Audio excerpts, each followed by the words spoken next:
game number 2, liveoddsportsbookreview.com. Game 2 of the doubleheader on ESPN. Mississippi State at BYU. BYU 7 minus 120. 57 the total. A big deal for BYU to get a home game against an SEC team. And let me look at this schedule. Here's BYU's schedule so far. Arizona, Utah, UCLA, Toledo, West Virginia, Michigan State, Mississippi State.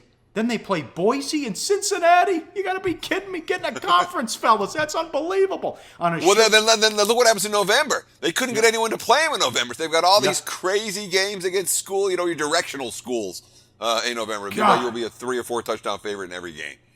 A front-loaded schedule, big time. On a short week, how much does toughness matter? Here's BYU coach Kalani Sitake before the season, quote, "That's why we hit the weight room harder than we've ever done before. We felt like we needed to get that edge on the line of scrimmage, and we did some unique things to get our guys ready.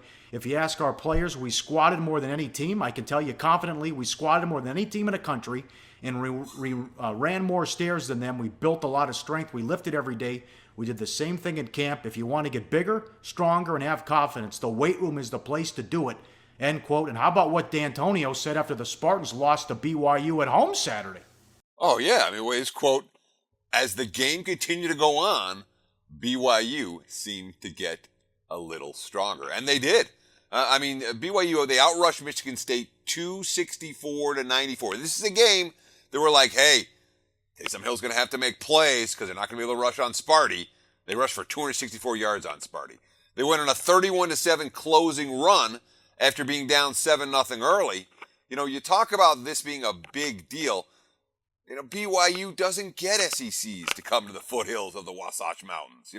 Pac-10 schools will come, Boise will come, that sort of thing. But SEC schools? No, this is a huge game for the Cougars. And, usually the SEC teams that play are more physical in their matchups. Mississippi State's not a physical team this year. And BYU, we talk about the issue that this doesn't get talked about enough.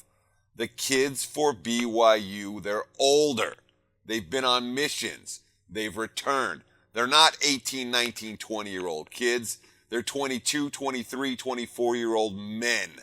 And the difference in the trenches as the game wore on and wears on, it was obvious last week against Sparty. Michigan State had no chance in the second half of that ball game.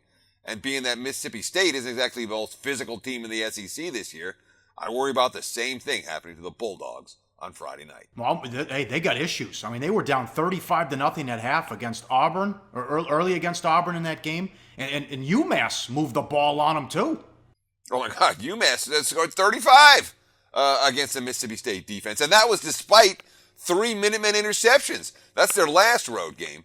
Mississippi State's a 2-3 team right now. 2 of the losses are in SEC. So a non-conference road trip, this is not a step-up spot necessarily for the road team. And the 2 wins, they did beat UMass, even though they gave up 35 in that game. And they beat South Carolina, who obviously is way, way down this year.